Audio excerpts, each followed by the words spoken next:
recording started, and we are live. Hey, everyone, greetings. It's Naomi Wolf of Outspoken and Daily Clout, and I'm up here in the cottage. It's been a really emotional few days. I was up till 4 in the morning, of course, like a lot of people, waiting for the hostages in Israel to be released to their families in Israel, and also waiting to hear President Trump speak to the Knesset. And then today he spoke in Egypt to a gathering of heads of state from around the world, but also heads of state representing many of Israel's enemies, or hopefully former enemies. And I have a lot to say about it, but my headline basically is, how can I put this? There's been, as you know, from my essay October 7th, which I posted a few days ago, which I have to say, looking back, is pretty prescient. I have to give myself credit. It's pretty prescient. But in that essay, I pointed out, as someone who has traveled widely in Palestine, on the West Bank, in Jordan, in southern Lebanon, actually embedded with the IDF at that time when I was 19 years old, on a grant to collect children's art about war, but also as someone who's lived in Israel for several years, speaks Hebrew, went back every summer. I understand the conflict.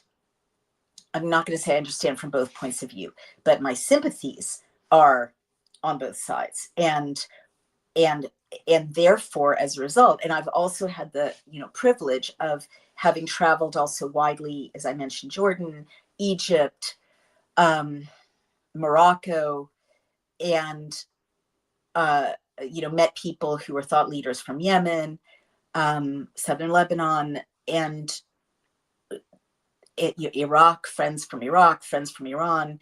And I made the case in my essay that the civil society leaders who were speaking up for Palestine, and Palestinians, right, many of whom I met when I was doing peace work, who were thought leaders in the 2010s, wanted contacts with peace-oriented Jews and Israelis. They sought them out.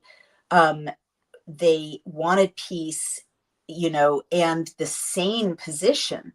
They loved, many of them were educated in the West, and they loved the values of the West. They, wanted to build them in the Middle East. They wanted to bring them home, essentially. They cared about free speech. They cared about justice. They cared about the rule of law. And they cared about diplomatic solutions. And many of them longed for a time when we could creatively, Jews and Palestinians, Israelis and Palestinians, and the allies of Palestinians, the allies of Israelis, could be building civil society institutions across the divide. We all recognized that it was in cross-cultural film festivals, cross-cultural chess championships, cross-cultural, summer camps like Seeds of Peace, which has endured for many decades, cross-cultural university courses, learning each other's languages, learning each other's histories from each other's point of view, that we could build a flourishing, peaceful civil society in Israel and in Palestine. But the other thing, 10 or 15 years ago, that these thought leaders and I and many Israelis and Jews agreed on too, Clinton, agreed on it. Many presidents have agreed for a long time that it's the wisest solution. Is it a sane two-state solution, which is what was proposed in 1948? And that means, Israel withdraws from illegal settlements. Israel, was right to do what it did in 2005, withdraw from the occupation of Gaza. Israel doesn't perforate the Palestinian state any further. Israel withdraws from the West Bank, and in turn, or in response, that Palestine, stop bombing Israel, essentially, and Israel stop suppressing civil society in Palestine and stop bombing Gaza and so on, right? But I guess what I want to say is that was the same point of view a decade ago. In the furor of the last year or two, when weirdly the Israel-Palestine conflict has kind of taken the place on the set of channels that was occupied first by COVID, then by Ukraine. Now it's Palestine, right? And to be fair, there has been, very dramatic since October 7th, 2023, very dramatic hostage taking at the southern border of Israel by Hamas, and 48 hostages, some dead, 28 of them apparently no longer living, 20 returned, occupied kind of the emotional center of the life of Israel, and also people who sympathize with Israel. And by the same token, a horrific bombardment that has leveled many parts of Gaza City, killed at least 9,500 people. Independent estimates are 9,500. Gazan estimates are 65,000 to 400,000. It's really not possible yet, to know. It will be possible soon. But horrific death toll in any case, injuries, appalling. Human rights crises, no access to medicines, no access to food and water, at least per, Gazan reports, and many independent aid organizations. Horrible mess. But what I haven't heard in the last couple of years, what I have heard on college campuses especially, but also among influencers, is a more and more polarized extremist discourse on both sides. I'm going to be even-handed here. Everyone's mad at me for being even-handed, but I'm going to be even-handed. My essay got me, angry emails from some of my most faithful supporters who are Zionists, and some of my most faithful supporters who are anti-Zionists, pro-Palestinians. Everyone was mad at me. But what I was restating was, again, completely standard, middle of the road, call for diplomacy, call for international human rights, and call for a two-state solution. But in the last 2 years, fewer and fewer people are calling for, to return to the table with a two-state solution. And what we hear actually is crazy talk, on both sides, but especially, how can I put it? I shouldn't say crazy talk because that's tendentious.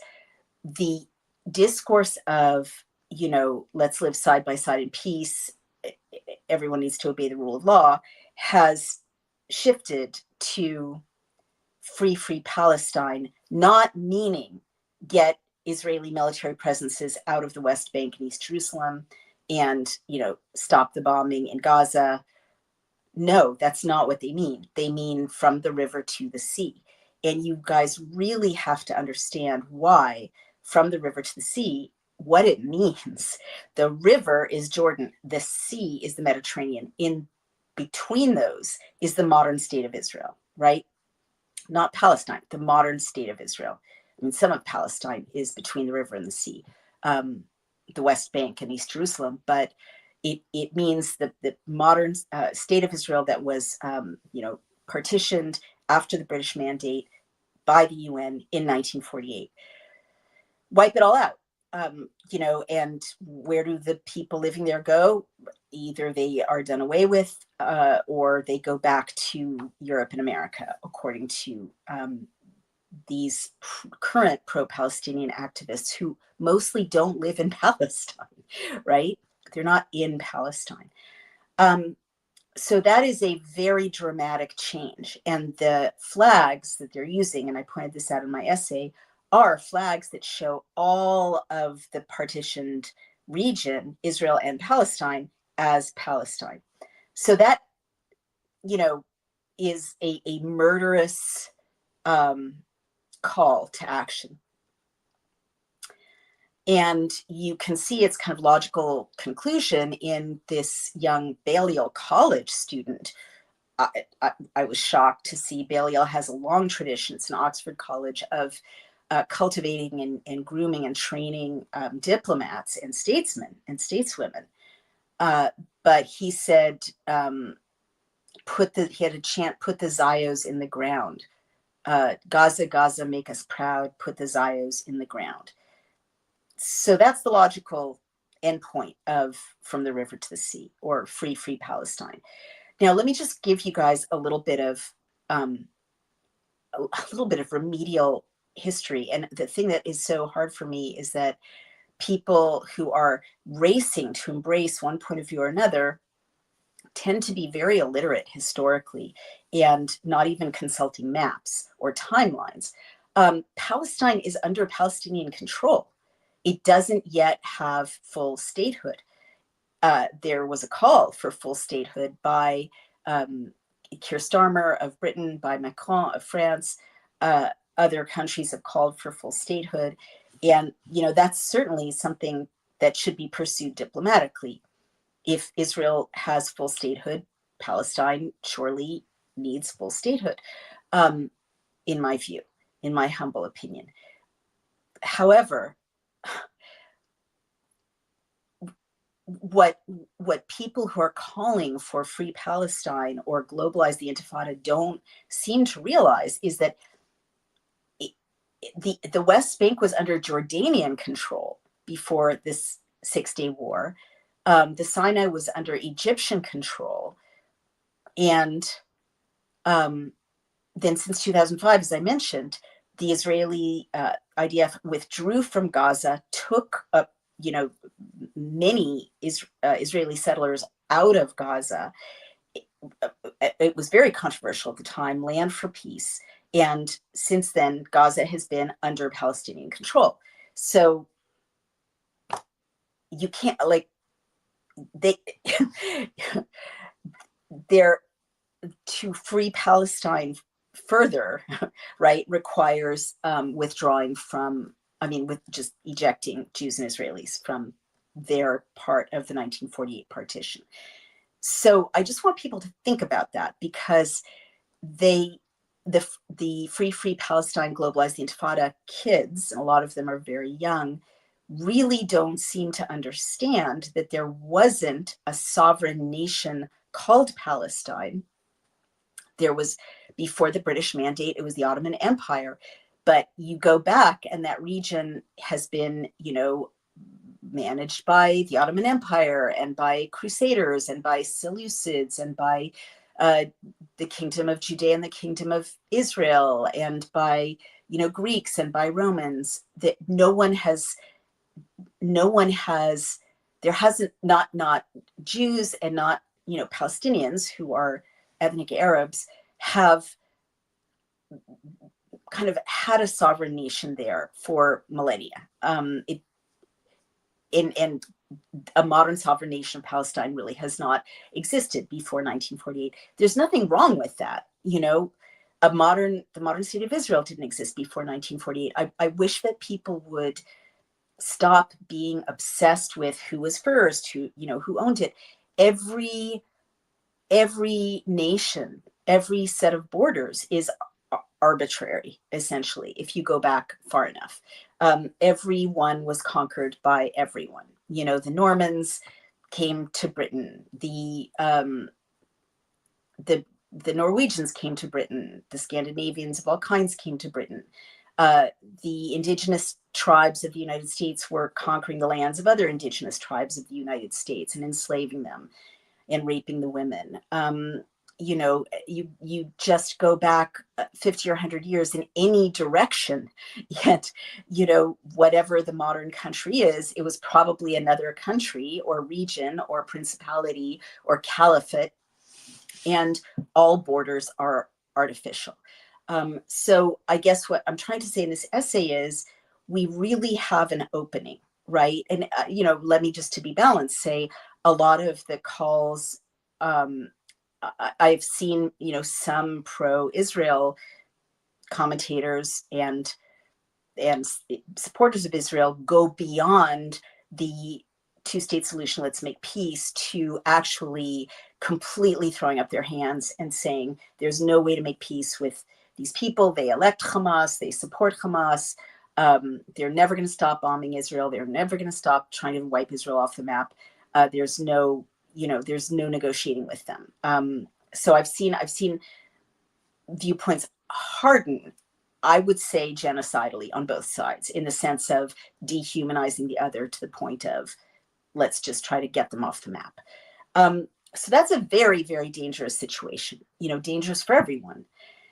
So President Trump has done something truly, truly extraordinary. And by the way, before we go on to that, I just want to share, and my producer will show you, these protests, I would say on both sides, but certainly on the Free Palestine side in the West, I'm not talking about within Israel and Palestine, they are very artificial. And that may be why they're so hardline and so extreme. They are funded by, believe it or not, Soros, who's, I think, Jewish, but a European businessman who funds left-wing issues of all kinds through Tides Foundation. But they're also funded by Qatar, which has sent millions and millions of dollars to U.S. universities and curricula, shaping U.S. universities and curricula. And Qatar is also sending millions of dollars to U.S. influencers. And, off the record, there's lots of chatter in the independent media world of giant, giant checks going to well-known influencers from Qatar. By the same token, I'm sure giant checks, no one sends me a check for sure. No one's ever offered me a check.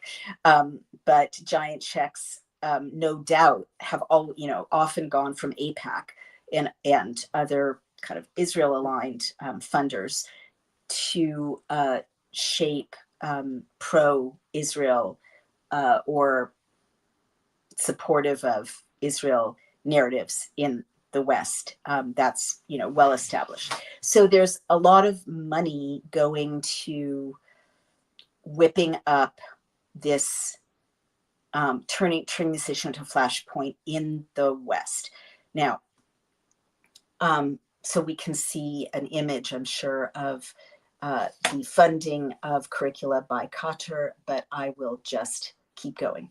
So today, this morning, these 20 hostages, for whose sake there, at least according to Israel, there has been this bombardment for the last 2 years, were turned over by Hamas.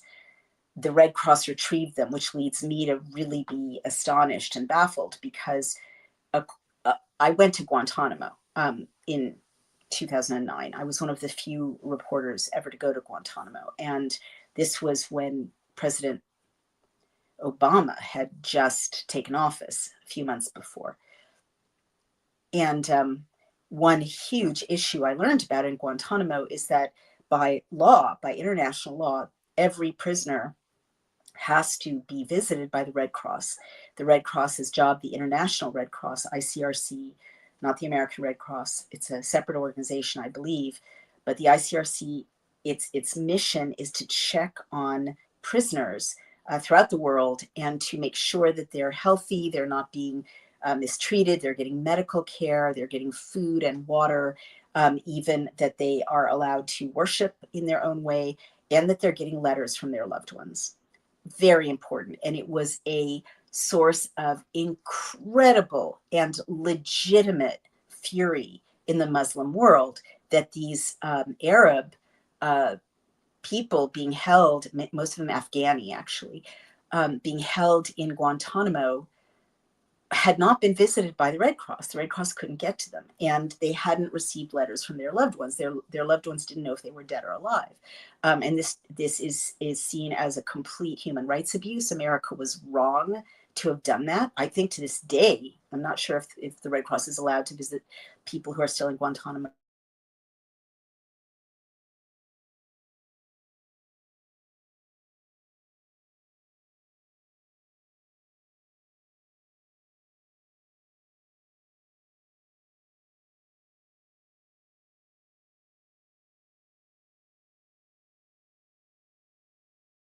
and it should have been a scandal because it's illegal. It's against international law not to let the Red Cross visit prisoners. So I was amazed to see that the Red Cross showed up to retrieve the prisoners. And I tried to find out, where has the Red Cross been for the last 2 years in Gaza in relation to these hostages. And I see different things as I look for the source of that story. But one of them is that Hamas did not allow the Red Cross to visit the hostages. And the other is that the Red Cross themselves didn't push it and told the prisoners' families, oh, you know, this is, you should think about the Palestinians, see it from their point of view and don't push too hard to get the new, get medicines or check on your loved one, get letters to your loved one and so on. Anyway, I'm shocked that the Red Cross has not been, for whatever reason, checking on these hostages, because that is totally a violation of international law. But the point is, they've come home. And Trump did it. I'm so proud that I voted for him, that I went through the hell and high water that I did. Scott Adams just did kind of a rant in which he said it's all worth it. He lost his career. He lost his friendships. He may have lost his health. I'm so sorry that his health is not good, but he's saying it was all worth it for this day. And I have to say, this day makes it all worth it. This is a leader who is being blessed by history in some extraordinary way, in addition to his own, really considerable diplomatic gifts. I have no idea how he did that. These people have hated each other for centuries. I don't know what calls he made. He did it so fast. I don't know how he convened everyone in Egypt so quickly. I don't know how he spoke to the Knesset so quickly. I can't believe the transfer of the hostages went without a hitch. I can't believe they were able to do all of this, what's called advance work, without a hitch. There's always something that goes wrong with advance work. This was a very, very complex and dangerous operation. And he did it, and he knew he would do it. Like he was saying affirmatively, the hostages will be released. I don't have any idea how he did it. I don't know how Marco Rubio did it. It's a huge, gigantic achievement, a towering achievement. And the convener of the Knesset said something like, thousands of years from today, Jews will remember that you did this, the way we remember Cyrus the Great being a liberator in history. And he said, we are people that remember. And that is really true. We are going to remember. And I'm thinking back to an essay I wrote in which I first endorsed President Trump, which was a big deal for me because I'm a lifelong Democrat, advisor to Clinton's presidential reelection campaign, advisor to Vice President Gore's election campaign, true blue, lifelong Democrat. But I endorsed President Trump in 2023 or 2024. Because I had been brought as a guest to Bedminster, where a group of Jews, Orthodox Jews, invited President Trump to speak to them. And he spoke about his love for Israel. But more than that, he spoke about bringing peace. He spoke about the Abraham Accords. He spoke so knowledgeably about the Middle East and so even-handedly and inclusively about the need for peace in the region. Peace with Palestinians, that I thought, I haven't heard this from Biden. I haven't heard it from Kamala Harris. I haven't heard it from Obama. No one cares, the way this president cares about these peoples and bringing peace to the region. That's not the only reason I endorsed him, but I do care about peace. And my side of the aisle has turned into the most hellish warmongers. They just want war in Ukraine, war everywhere they can get it. And I was very moved by his commitment to peace and his love for the peoples of that region. So that is when I endorsed him. But he pulled it off. So it is historic. And what he's calling for is what I called for. I'm not saying anyone in his team read my essay, but that essay, October 7th, again, I will say it seems a little prescient because he's going back to the two-state solution. I mean, I'm sure that was the base of the Abraham Accords as well. he's inviting, which is genius, the power brokers in the Arab world to sit at the table to make it happen. I'm sure there's all kinds of trade deals and incentives that have gone on behind the scenes, but he's enlisting it. Genius, right? Genius. Other American presidents tried to be the big, you know, American white guy, sorry, peacemaker, bringing, the Jew and the Arab together in friendship. And that's a very naive view of what's going on in the region. President Trump he really understands power. So he enlisted heads of state from Egypt. He invited Iran. Genius, right? Like make Iran look bad for not showing up. Invited Iran to the peace table. He invited Netanyahu. I guess he had to invite Keir Starmer, who tried to kill the peace process by preemptively encouraging a Palestinian state without using that as leverage to get the hostages home. But there was Keir Starmer looking uncomfortable and trying to claim credit. Anthony Blinken tried to claim credit. There was Giorgia Meloni of Italy. There was, Sisi of Egypt, I mentioned. The Pakistani prime minister, I believe, was there. And I think representatives from Kuwait, UAE, Saudi Arabia. So a coup, an absolute coup. But the bottom line is Hamas knew if all those entities around them in the Arab world were wanting to get this war over and done with and change the leadership of Gaza, that Hamas had no more juice. So Israel withdrew to a further border. Hamas got kind of ownership of a Gaza in which the bombs were no longer falling from Israel. The hostages were moved. Trump is going to go down in history. Even Hillary Clinton congratulated him, as she should.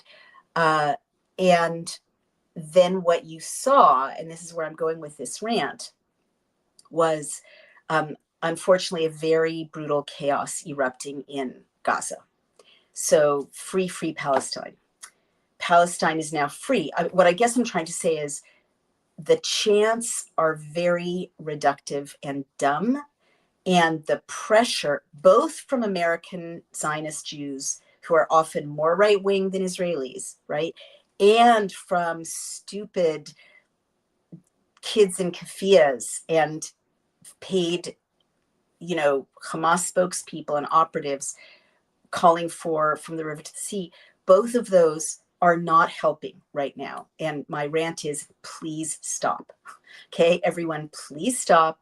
Let Palestine and Israel figure it out now with the support of President Trump. It doesn't help to whip up extremist positions on either side from outside the region. It really doesn't help, especially not right now. You've got to understand about Hamas that my moderate Arab friends all over the Arab world, including my Palestinian friends from 2010, could no longer articulate a peace-loving point of view, call for diplomacy, call for two-state solution, because in 2014, Hamas began to execute those people as collaborators publicly, public executions. I think 30 people were executed by Hamas in 2014. And just now, with the area with Gaza City returning to the control of Hamas, IDF stopped the bombing. Hamas drove in ambulances to the region where a rival gang, a rival group, a rival family lived, and executed them. And I just saw that there were 7 more people executed, public executions, per Ihab Hassan. And these people were accused of, quote, collaboration.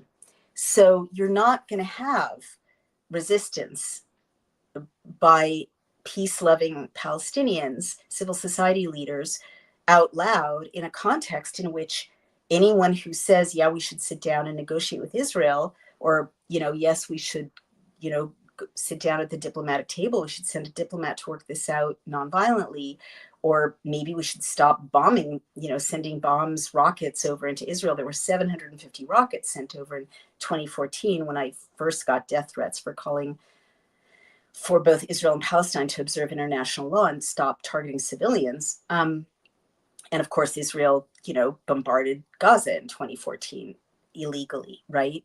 Horrible, horrible on both sides. But the voices that would call for that to stop will now be executed. And that's been true since 2014. So the people that they feared are in power. That's what I'm trying to say. The extremists are in power on both sides, right? But it does mean that what President did is so brilliant because it breaks the stranglehold of a Hamas that will execute people for calling for peace as collaborators. And I think, as Bannon pointed out, Bannon is more astute than anyone. Trump also kind of broke the stranglehold of Bibi Netanyahu because he is creating a power block, really, with all these Arab countries with a vested interest in peace in Gaza. And that actually, diminishes the power of Bibi Netanyahu. And it also forces Israel to come to the table diplomatically. God willing, it'll work. I mean, I think when the dust settles and Israel's euphoria kind of has a chance to subside, Israel will be realizing that there's a gigantic power block at their southern border. But that could be, that could shake them out of certain reflexes of going for arms rather than going for diplomacy. So I think it's brilliant. But what I'm really trying to say to you is that Trump is doing something new. And in my essay, I did point out that in 43 years, as I mentioned, there have been almost no joint ventures between Israel and Palestine. And I pointed out that there are really very big similarities between Israelis as a culture and Palestinians, educated Palestinians and educated Israelis are like practically indistinguishable in a lot of ways, especially on the West Bank. They're both super smart. They're the same ethnic, like we're cousins, right? We're virtually from the same family. And we used to say we were cousins. And even in the Old Testament, we're cousins. We're descended from Ishmael and from the same root. Abraham is our father jointly, or our ancestor. But they're very, very, very similar cultures. And what I mean by that is, if you look on the West Bank, it's a better example because Hamas is held under such an iron grip. I'm sorry, Hamas holds Gaza in such an iron grip, but you see Palestinian entrepreneurship kind of bursting out everywhere it can. You see businesses opening, restaurants, thriving middle class and upper middle class on the West Bank. I'm not saying it's easy. It's not easy. But these are people who are wanting to build a country and build a society, passionate about education, passionate about educating their kids, very similar cultural values, as I mentioned, between educated Israelis and Jews and educated Palestinians. Very family oriented, want their kids to succeed, increasingly, especially in the West Bank, educating daughters, educating girls, preparing them for professions. It's an entrepreneurial society if it was not struggling for survival all the time. And just as Israel is an incredibly entrepreneurial society. So what I called for in my October 7th essay is for more investment in joint ventures in the region that are Israel-Palestine. Because what we haven't had for 43 years since I, went to Israel when I was 19 and saw that the next generation were being trained on the Israeli side for peace, on the Palestinian side for further conflict. I'm sorry to have to say it, but that's what I found when I collected children's art about war, right? It could be just a very superficial signifier, but that was a difference in the kids' artwork. It doesn't mean either side is better. It's just that that was happening. And you could say that, the Palestinian kids had no alternative, or their teachers had no alternative because they were under occupation from their point of view. But people find ways to live together when they have a stake in the outcome. And for, so long, the Palestinians have had very little stake in the outcome. Um, the more businesses there are, in the West Bank that are joint ventures with Israel, the more both sides will have a stake in peace, right? The more universities teach each other's point of view, each other's culture, each other's artwork, each other's language. Very few Israelis, some speak Arabic, very few Palestinians speak Hebrew, some do. But the more there's a focus on that, a curriculum of peace, the more of a future like the kind that President Trump envisioned will be possible. The more, like I wrote in my essay about how Palestinians almost never see Israelis in civil society contexts unless they, commute to work in Israel, which certainly happens. But otherwise, they don't see Israelis who are not IDF soldiers, with all the, angst that involves. Well, I talked about how Israelis virtually never see Palestinians. Palestinian Israelis are different. They're 20% of the population. They certainly see them and go to school with them and go to the army with some of them and so on. But Palestinians from the West Bank and Gaza, Israelis have learned to fear because of all the suicide bombers. And this is something people really have to understand. There have been so many suicide bombers from the West Bank who will get on a bus or, go to a Machane Yehuda, which is kind of an outdoor market in Jerusalem, and just commit suicide with explosives that are strapped to their bodies. That's happened multiple times over the decades. And Palestinians in traditional dress, at least in my generation, right? The older people would wear these voluminous robes. So you couldn't tell when someone got on a bus and they were Palestinian if there was a bomb strapped to them. I don't mean to be reductive, but that was really a real thing. So as a result, people didn't, ordinary civilians in Israeli society didn't really make friends with Palestinians from the West Bank or vice versa. When I had a grant to go, as I mentioned, to the West Bank and southern Lebanon and parts of Israel collecting children's art about war, my Israeli friends were really scared for me. And they were like, don't go, take a bodyguard. And I'm like, no, I want to go see what I don't know about. Thank God I was safe, but I met a lot of amazing people who should have been flourishing, under ordinary circumstances, should have been flourishing, building in the region. And they had barely met Jews, outside of the IDF. I'm a Jew. And by the same token, my Israeli friends had barely met, as I mentioned, Palestinians. There were no I keep thinking about sports, such a perfect opportunity, also dangerous, right? If there's a bombing kind of mentality. But my Israeli friends never met Palestinian kids to play against, to, do theater with, to do debate club with. We were just kept apart. So President Trump, I think, is trying to, we'll see where this goes, but I think he's trying to say, invest in the region, give people a stake.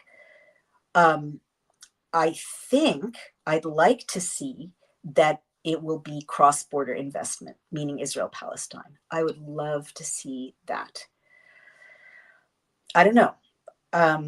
but he's certainly saying to Qatar, and UAE and Saudi, invest in Egypt, invest in Palestine, invest in the rebuilding of Gaza.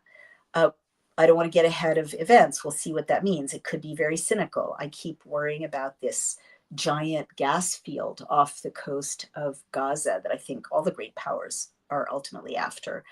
Um, I'm scared that, of course, I'm scared that Trump, as a developer, he and his cronies will, level Gaza and turn it into, a giant Hilton on the waterfront.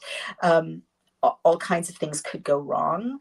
But what has clearly gone wrong is that the Palestinian people are not represented well by Hamas, and they're under the thumb of Hamas. And um, so a change in leadership has got to be helpful to the Palestinians of Gaza who do want a peaceful civil society. I don't know, I'm imagining. Um, and it's good for Netanyahu to, have a challenge to his power base. There are plenty of people in Israel who are fed up with him. So, but it does mean that the great powers will have to continue to kind of support the peace in the region, give people, especially in Palestine, who have no no assistance. This is what happens in conflict areas, and I've been to a number of conflict areas in my career. The aid money comes in, and warlords inevitably arise to intercept the aid money. Then they get more and more powerful, and that gives them more and more power to intercept the aid money and intercept the aid money. And, you know, there's been a lot of accusations that Hamas, the leadership lives safely in Turkey and in Doha and elsewhere, um, has intercepted a lot of the aid money. The massive amount of aid money has gone to Gaza, and now a massive amount will go to rebuild Gaza.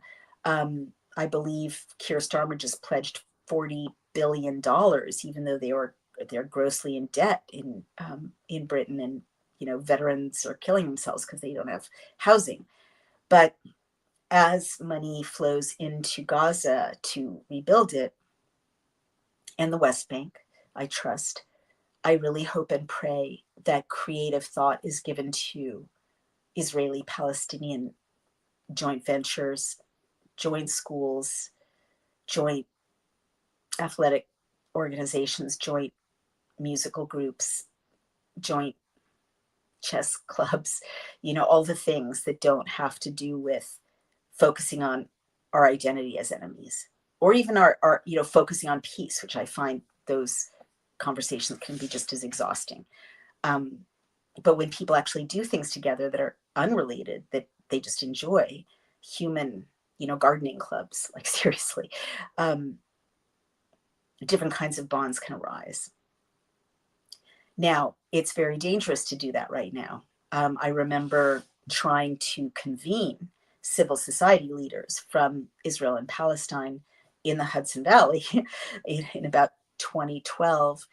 uh, I wanted to bring them on retreat so that they could get to know each other as people and not as enemies, and so they could see how much uh, in common civil society um, building could be done together. But first, I tried to do it in the Middle East, and I was shown that it's too dangerous to do it in Palestine, and Israel wouldn't allow us to do it in Israel. So that didn't work. But and then it became too complicated to bring people over to the Hudson Valley from those regions, and Gazans, were not free to travel, as I understood. Um, Now that things may be changing, I want to reissue a call for kind of peaceful gatherings, maybe in third party areas nearby: Cyprus, Turkey, Egypt, Jordan, which is such a gentle host in so many ways. Many Palestinians live there already. Um, Greece, right? But also the digital world gives people a lot of opportunity to collaborate in digital space safely. So because there's so many, businesses that are digital only, like my business, you could have a newspaper or a network that's Israeli and Palestinian, that's all digital, where people work remotely.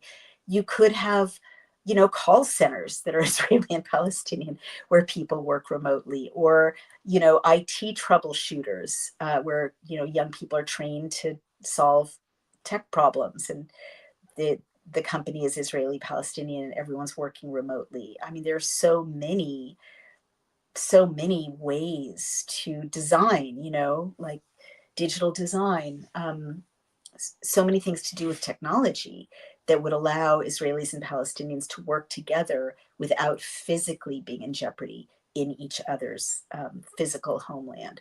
So I just want to put that out there and encourage people who are listening, who are investors, maybe encourage anyone who's got President Trump's ear or Secretary Rubio's ear who may be listening, to incentivize investment in ventures of that kind. Um, that's it. But I guess I just want to restate that if you're not living in the West Bank or Gaza or Israel right now, you do kind of have an obligation to shut up. Not to shut up, not in the sense of don't inhibit yourself from either supporting peace or saying, what could be different. But honestly, the from the river to the sea, globalize the intifada is not helpful right now, just like APAC kind of hardlinerness isn't helpful right now. It just puts pressure on these populations that are trying to find a footing. And they're the ones in the front lines, on both sides. They're the ones in the front lines. You're not in the front lines. So could everyone please calm down, is my frequent invitation, my frequent wish. But I really, really, really would like everyone to calm down outside of Palestine and Israel, who's been shrieking one way or another about this conflict. If you can do what President Trump is doing, support peace, be inclusive in your language, have compassion for people on both sides. Everyone's suffering. Mehdi Hassan, whom I used to like, I went on his show. We communicate in some ways. He he's like, what happened to Gaza is worse than the Holocaust. That's not helpful. Maybe in his view it was. That's not helpful to rank right now. I see so much of this on social media. Our hostages were treated better than your hostages, or Christian Amanpour saying they didn't treat them that badly, or like, this is just so gross. Just be civil, just be compassionate for human beings. They are trying to find a way on both sides to not have bombs fall on their families, to not have their kids abducted, to not have their kids, starved, to not have rubble fall on their children. Just support that, okay? Just support the peace process, support ventures that bring people together, and stop being a whiny little bitch. All right, like, seriously, just stop. Your side isn't right. Their side isn't right. No one has all the rightness. Everyone's flawed. Everyone's violent. Everyone's, violated the rule of law on both sides. No one is pure. No one was there first. Like, we can just give up having that boring, stupid argument. No one was there first. The Canaanites were there first. Okay. Like, neither of you was there first. So, chill out and try to think, blessed are the peacemakers. Try to invite peace into your life, because believe me, if you're not having it in your life, you're not going to recognize how important it is in the lives of other people. And please stop getting addicted to that dopamine hit of, it's my identity, I'm right. You're not. And your identity should be human above all. And I think that what President Trump has done is remind people to be human first of all, and that peace in the region is more valuable than anyone scoring points. All right.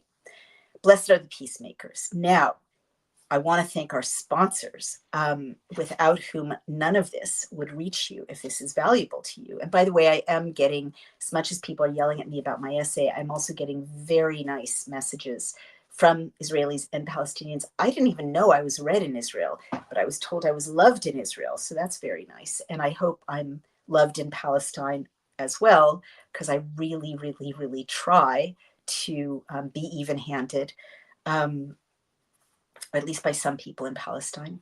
And I really pray for peace in the whole region. I was up all night praying for peace, and I will continue to pray for your kids, for their kids, for the enemy's kids, and for my own people's kids, because we are all one family.